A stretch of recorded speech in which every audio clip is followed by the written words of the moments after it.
Hello, welcome back to the channel. And ordinarily, Watford versus Hull City would be a bog standard game of Championship football. However, I think it's apparent that this weekend's fixture holds a lot of significance in regards to the future of our manager, Paulo Pezzolano. And we'll dive into all of that in just a moment. But before we talk Watford, it's time to hear from Sam, who runs Hull City Fan Central, to get the view from an opposition's perspective. Hello there, I'm Sam from the Hull City Fan Central YouTube channel, and I'll be giving you a bit of a breakdown on Hull City heading into this clash against Watford. So, coming into this game, Hull City don't really have a set-down style of play.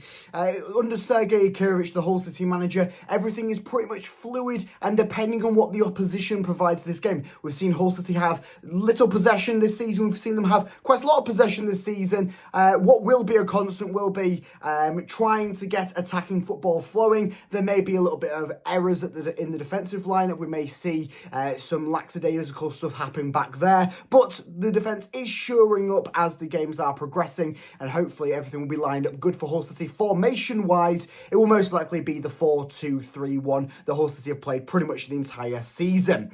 Okay, moving into players to watch out for Hull City. Well, there's certainly three key players that Hull City have been relying on this season. The big one being Oli McBurney. He's had a fantastic start to his campaign back in the Championship. Of course, was abroad in Spain last season, come over to Hull City on a free transfer, and he has been banging the goals in, he's been getting assists, and he's been an absolute nuisance for opposition's defences. So certainly watch out for him, Watford fans. As well as that, there's been two other players that have been quite key to Hull City this season. Another former Sheffield United man in John Lundstrom. He has been quite key to Hull City, certainly within that midfield department. And another one being Ryan Giles, who was really propelled back to the form that we really saw from Ryan Giles a couple of seasons back when he was on loan at Middlesbrough, banging in double-figure assists in that campaign, and he's been a real spark down that left-hand side. The balls that he's been whipping into the box, I mean, they've been absolute wonders, and then to realise you've got Oli McBurney on the end of it, well, that's really going to be a troublemaker for any defence this season.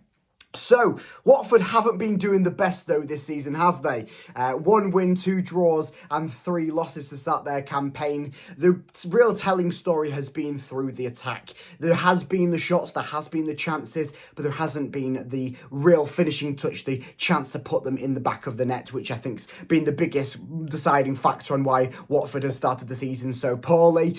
Well, if your manager is going to get sacked, it probably is going to happen within the next few games, depending on the results, of course. I mean, you could come out, you could win 6-0 against Hull City and he probably won't get sacked. I would be surprised if he gets sacked after a 6-0 win. But I don't think he will necessarily get sacked after the game against Hull City, of course. Depending on the result, if we win by 6 goals, it might get sacked then. But I think he might be given another game or two. But we know in the Championship, manager turnarounds are very quick and he could easily get the boot. Certainly at Watford, you do have a quick manager turnaround, and we do as well, it's seeming like at the moment. But Sergei Vicarage is keeping the reins at the Tigers. So, score prediction for this one. What do I think will the lineup be? Well, I do think Watford will score. I think they'll only score the 1, as Hull City will grab a very rare 2-1 win against Watford. It seems to be every time we play you lots, we either lose or it's a very boring 0-0 draw. So, a 2-1 win for the Tigers on the road is what I'm going to go for. Thank you very much. Great to hear from Sam once again, and his feeling, it seems quite positive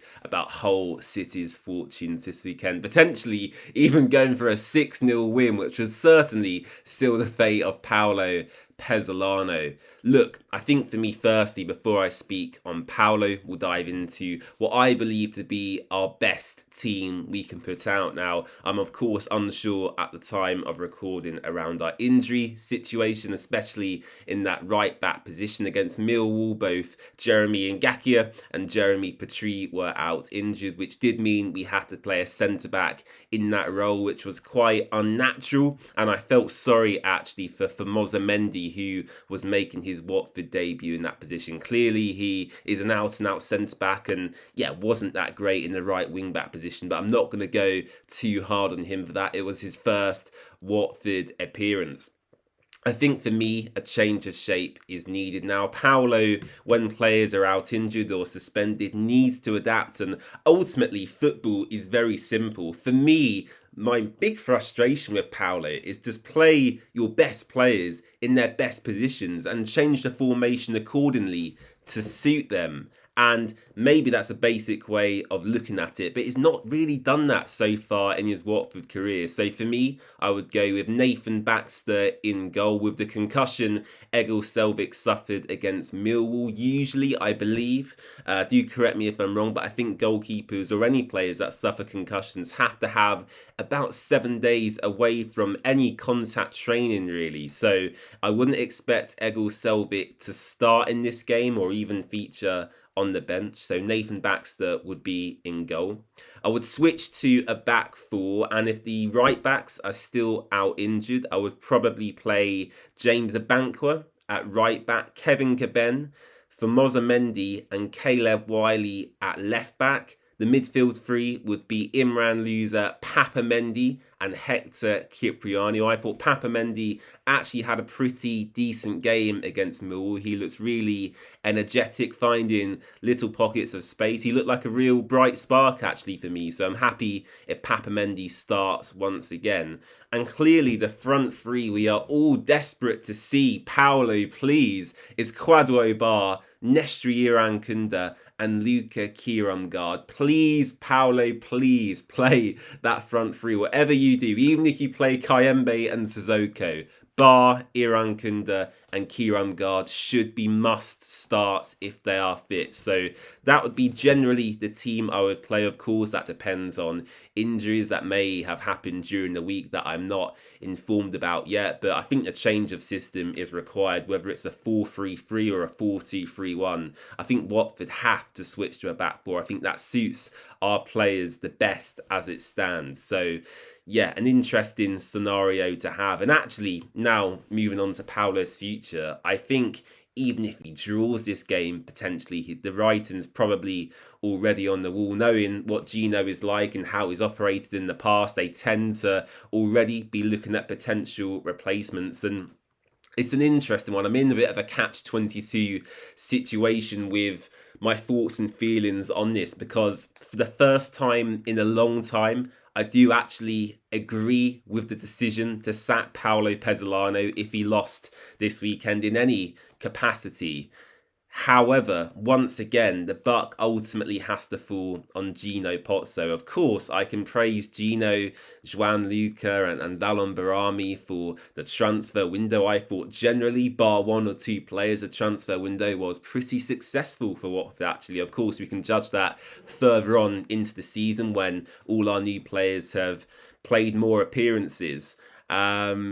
But yeah, ultimately the buck, whatever happens at Watford, it has to fall on Gino. And whilst the transfer window was good, the appointment of Paulo Pezzolano, the day it happened, I sat here on a live stream and maybe I went too harsh at the time, but I was very confused by the appointment. And clearly, it was the wrong thing. Clearly, it was the wrong appointment to make. Now, maybe I'm now in the mindset that Gino Pozzo has created. Maybe the culture of Watford FC has infected me, because I can't believe I'm calling for a managerial sacking already. But for me, Paulo gives me pure Ivic vibes. If you guys remember, before Xisco joined Watford, we had a man called Vladimir Ivic, and he was one of the most miserable, depressing managers I've ever watched. And like Paulo, he also struggled to communicate with the fans. And whilst communication and the ability to speak English isn't a be-all and end-all, for me, it's clearly a massive problem. There was red flags early on in his first couple of games, with Valon Barami taking up a role on the bench, doing a lot of communicating between the coaching staff and the players. You had Alberto Garrido and Musa Sissoko, I remember, in the Norwich game, dotted around the pitch trying to give instructions to the players. And from what I've heard from Paulo in brief clips and seen in clips posted on social media by Watford, he tends to speak for 10 to 15 seconds and then has a translator come in to say the rest. And as players, I think I would find that pretty uninspiring. I don't think someone who doesn't have a grasp of the English language could really inspire me in the dressing room to perform. So that in itself is quite a minor issue, but actually it could become a major issue, because if you can't communicate properly, not only with the players, but with the fans, That for me is a massive red flag. And also, as I alluded to earlier, his team selections already have been baffling and bizarre. I've seen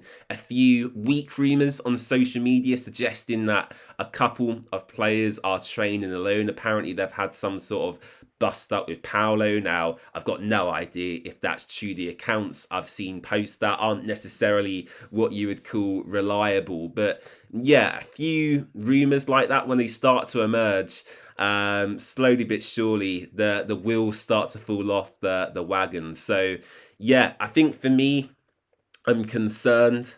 But yeah, as I said, I'm stuck in two minds. I would agree with the sacking if it happened, but then you've also still got to blame the man who appointed him in Gino Pozzo. And ultimately, for me, if they are to sack Paolo, let's get it done as soon as possible. This season is still very early on. It's savable. Watford, if they appoint the right person and the right character, could still very much achieve their goals of finishing in the top six. That's very much plausible. We're only still in September, quite frankly, so plenty of time left to go. But if the club feel it's not working, for once, let's actually make the change early and really try to build something positive out of what has quite been a really interesting summer when it comes to Watford transfers. So yeah, I'll leave it there. I always tend to go on a ramble, but looking forward to the game as usual. I'm not going to predict a Watford victory because I've done that for the past few weeks and we've ended up losing. So I'll go for quite a mediocre 1-1 draw at home to Hull City. I'll go Ollie McBurney to get a goal because he has had a good start to the season, as Sam alluded to. And I'll go Rocco Vata to grab a goal for the Hornets as well. But I don't think that would be enough to save Paulo Pezzolano. I firmly believe we may see a statement on Sunday and he might not even be in charge of the fixture away at Portsmouth next week. So yeah, interesting times once again to be a Watford fan. Of course, I'll be here throughout, keeping you up to date with all of the latest Watford news. So do subscribe to our YouTube channel by clicking the button down below, and of course stay up to date across all our social pages as well. We're very easy to find at TheWatfordWay across all platforms. So yeah, let's see what happens. Looking forward to it.